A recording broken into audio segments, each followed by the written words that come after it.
everyone, it is here and welcome to another video. Today we are doing another story. We are doing chapter 5 of book 4 of the Clockwork Chronicles, also known as The Final Obstacle. If you guys enjoy this, be sure to leave a like and let me know any thoughts, questions, or any of that stuff. Or any theories if you feel like it, because, it'd be fun. What do you think's gonna happen next? Yeah. If you haven't read the other books, other chapters, be sure you do so. They'll be in a playlist.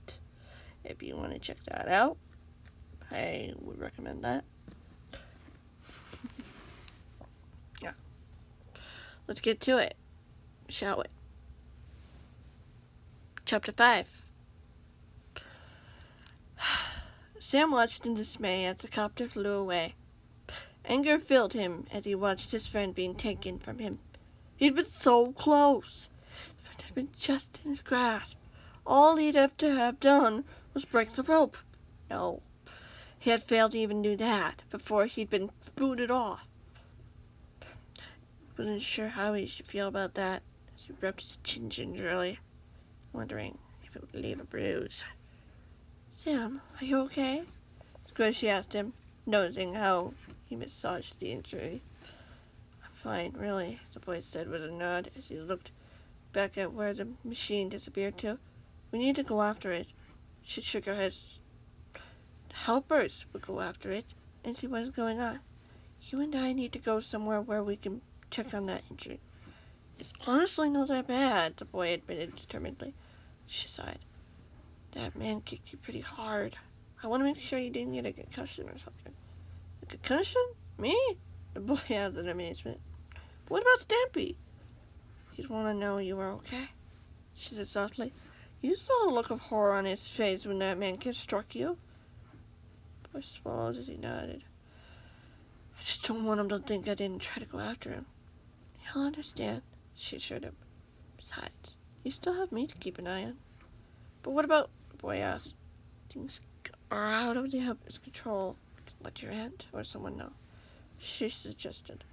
I know you want to help him, but Stampy would want you to make the best choice for all of us. And if those men really wanted to, they could come back. She looked away from the boy and added, I trust you, Sam. But you also need to be able to willing to trust your allies as well. I don't think Stampy would want to put me in any danger if we could help it. But you can handle yourself, the boy insisted. I barely got out of that unharmed, she admitted. Seeing those men taking him away made me feel vulnerable. And knowing that I might never see him again. The boy swallowed, understanding her without needing to finish. He put an arm around her, reassuringly, looking up at where the machine had disappeared off to. William had already disappeared off to follow it. The boy hoped it would be enough, but he couldn't be so sure anymore. I know there's something between you two, the boy said quietly. I understand that it has to be hard, but I can't just stand around and do nothing. How about we go back to Stampy's house and wait for the helpers? You never know, they could come back with Stampy, she said hopefully. And if not, the boy asked. She sighed and shook her head. We'll figure something out. We have to. Sam nodded. I think we should talk to my aunt before trying anything or going anywhere. I need a little advice, to be fair. Squishy nodded with a small smile. I'm sure she would be happy to give you some. But if you don't like it, Sam sighed. Depends on what we know, I guess. He looked over at the destruction that remained of the part on the wall of the building. But I know Rose has done this kind of thing before. If anyone I know, I can trust her. Squishy smiled and sighed. Come on, then. We need to make sure you'll be okay first before we do anything. I promise you I'm fine, the boy insisted with a long sigh. I'm serious about this, she said determinedly. You're my pen too, you know. I want to make sure nothing is broken or anything. Yeah, I guess that wouldn't hurt to have a check-out. The boy sighed. But it feels like a waste of time. It's not, you'll see, she said quietly as she led the boy down the path, leading the way back to the house. the boy unsure of what he should feel about all of this. Part of him wanted to run after the copter and follow it, but even if he did, he wasn't sure what he would do if he got there. William knew what he was doing. He had a few tricks up his sleeves as well. He knew he could trust William to do the best he could, even if he was joined by the other two helpers. At least they'd be able to come up with a plan to do something. Stampy wasn't alone wherever he was going. They would find him. He just wasn't sure how they were going to. Hours had passed since the boy had watched his friend being whisked away from the men that hadn't done anything until now. There had been no warning, no questions. It had all happened so fast, the boy could barely wrap his mind around everything that happened. Sam was sitting in the cat's bedroom, with the duckling not really wanting to go into the guest room. He didn't feel tired, even though it was pretty late. His mind was too preoccupied because unnerved about everything. How would he possibly ever get some sleep if the worst had happened? He felt so helpless in that moment, so unsure of what he was supposed to do. He sat quietly in a chair. The duckling had pulled out for him. She hadn't really felt like sitting on the cat's bed. They had been waiting in anticipation for someone to get back and let them know what was going on. The boy wondered whether or not he should have gone with William. Maybe they could have done something. Maybe there was still a chance that they could go get their friend back. But he didn't know. He wasn't sure he wanted to know. He just wanted the cat back. Just wanted to know his friend was safe and not in Mr. A's grasp. But as the minutes continued to pass, he became more anxious and unnerved. He needed to do something. He couldn't just sit here and not knowing what was going on. His friend was in trouble. He needed to tell someone. He needed to know what was going on before saying anything. Because if they couldn't find him on their own, he knew he'd have to call for help. He felt powerless now. Not knowing was hard. A few more moments passed before he suddenly heard a bark coming from the balcony. The boy looked over instinctively stood up to find Barnaby at the balcony door, looking like he'd been through a lot better. "Barnaby?" the boy asked, surprised that he hadn't seen the dog during the attack. Had the dog gotten lost somehow? Had he wandered off and gotten himself into trouble? The boy opened the door as the dog whined sadly, his big brown eyes staring up at him. "What are you doing here?" Squishy asked with curiosity as the dog limped in the room and hobbled over to her. The dog whined some more sadly, looking defeated, which was something the boy rarely saw on the dog's expression. "Did you see Stampy?" the boy asked the dog as he knelt down to be level with him, stroking the dog's head gently. The boy listened to the dog's whines and whimpers before he looked over at the duckling. "I think he has. It does sound good," Squishy interpreted. Her eyes looked sad as she shook her head. "William will be here shortly." "How bad could it be?" the boy asked. "I don't know. It clearly isn't the best news we've gotten all day," she admitted sadly. Sam nodded. "I truly am sorry I couldn't do more. But you got closer than any of us had," she said with a sad smile. "You definitely do have that kind of courage so many of us want." Well, she said, "It wasn't close enough, though." "You'll get another chance," she said softly. "Are you sure?" the boy asked curiously. "I know it," she said with a smile. "We can't give up on our friend yet. I still hope." Sam nodded. Then again, William has some questions to answer. Then I need to talk through this with Rose. "I know. You'll do your best. You've already done far beyond what was necessary," she said gently. "Stampy only wants your best. I know you'll do what you can. We all will. I hope it'll be enough," the boy sighed. "Me too," Duckling agreed. They heard the door to one of the bedrooms open, and the boy looked over to see William walking in with a grim expression on his face. The boy stood up from his position on the floor. "Any news?" the boy asked. The beaver sighed and shook his head. It was nothing good. None of this could be good. What did you find? William hesitated as if he was thinking about his answer first before doing anything more. He avoided their eyes as he tried to explain himself. The boy got a pretty solid picture within a few moments. Beaver had followed the copter, just as he had been told to, but he had come when it was too late. All he had found were the destroyed remains of the portal that had been used, the chest with the cat's things inside, and a man who had told him that he wouldn't find anything there. The portal was gone. Stampy could practically be anywhere right now. The boy groaned as he sat down on the chair, shook his head, hating everything about this. The men may have found a way to stop them from knowing exactly where their friend was, but that didn't mean they couldn't stop looking. But he needed help, especially if he was ever going to find his friend in time. Need to talk to my aunt, the boy said after a long moment of silence. Sure can't wait till morning? You look tired, Squishy suggested. Stampy's life depends on it, Squishy, the boy said. The sooner I can tell her, the higher the chance that she can find him before it's too late. Squishy nodded and gestured to the room. Go ahead then. We'll be right here waiting until you're done. Sam nodded his appreciation as he got up from his feet and stumbled towards the painting that hid the room of no requirement. The boy knew it needed to be done. He couldn't ignore something like this for too long.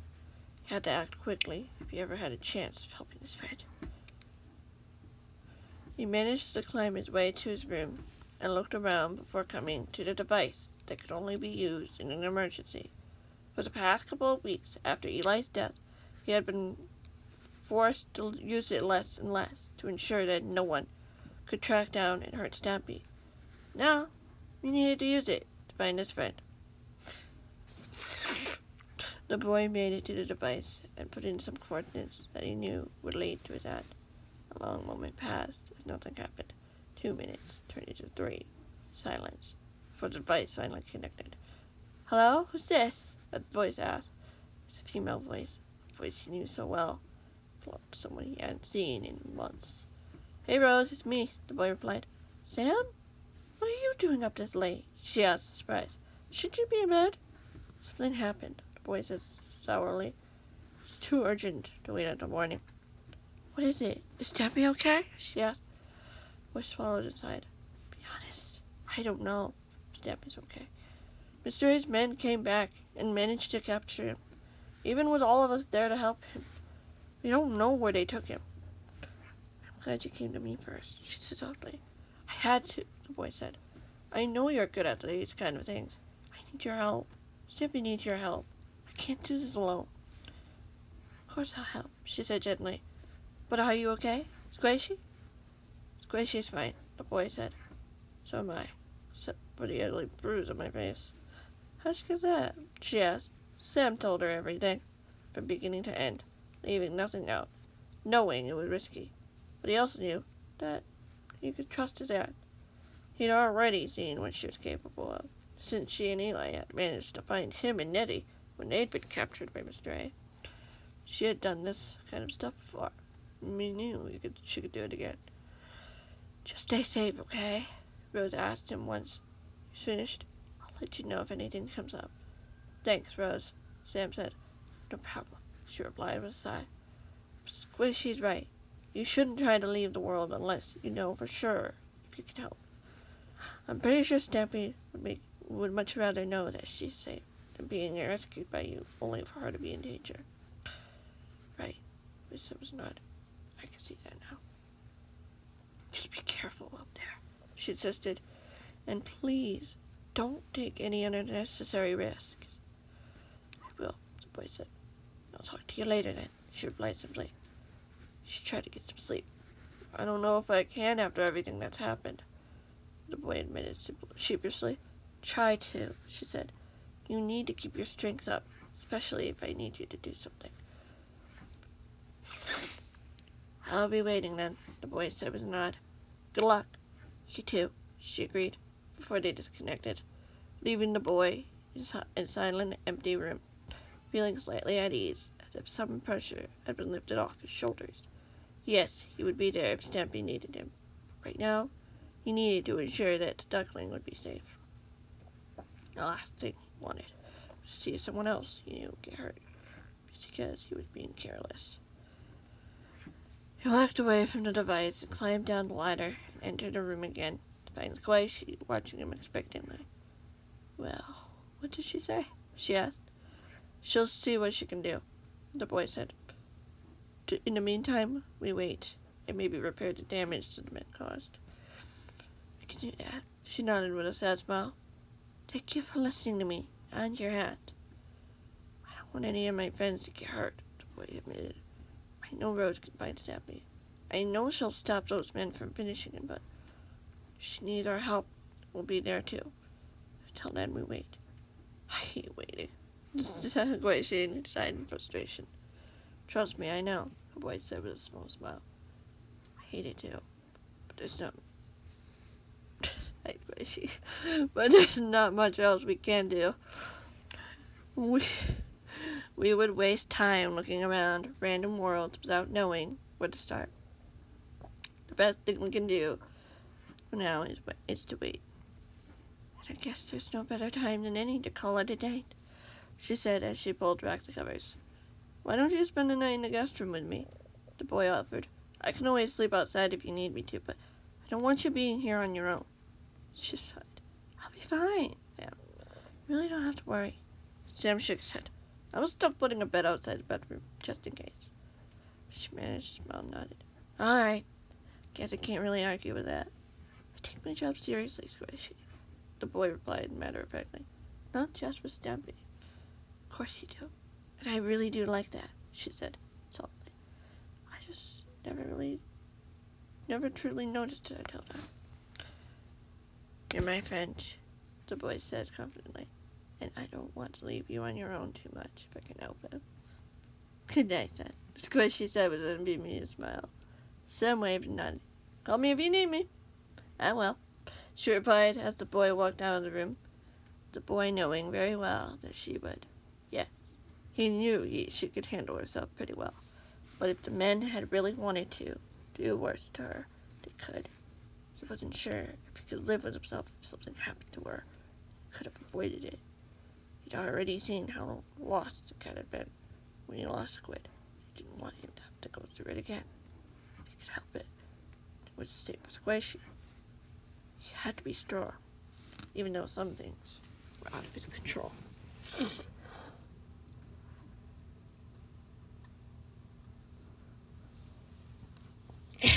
Anyway, that's the end of that chapter.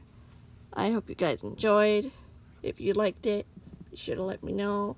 And yeah, you know the drill. And yeah, the next one will be out soon, whenever that might be. I know exactly when that might be, but I might change it up and from time to time. It's like if I want to, I can. It's like I don't want to have too many videos in 1 week, but right now with Colossus Bosses and all the other stuff, I'm just like, right now, I have too many videos stocked up from July to August. I might move Colossus Bosses to Wednesday as well, just fine. It'd just be the one thing that's happening for Minecraft. It would be a little relieving. If I have a theory video, maybe on Friday, and like a story on Monday, unless I don't have any theory videos, and another one will be on Friday too. Like, we'll see. Because, like, I don't want to rush it too much. Like, if I don't have any other theory videos, then, yeah, no. Yeah. Anyway, thank you guys so much for watching. I hope you enjoyed. I'll see you in the next one, whenever that might be. Goodbye.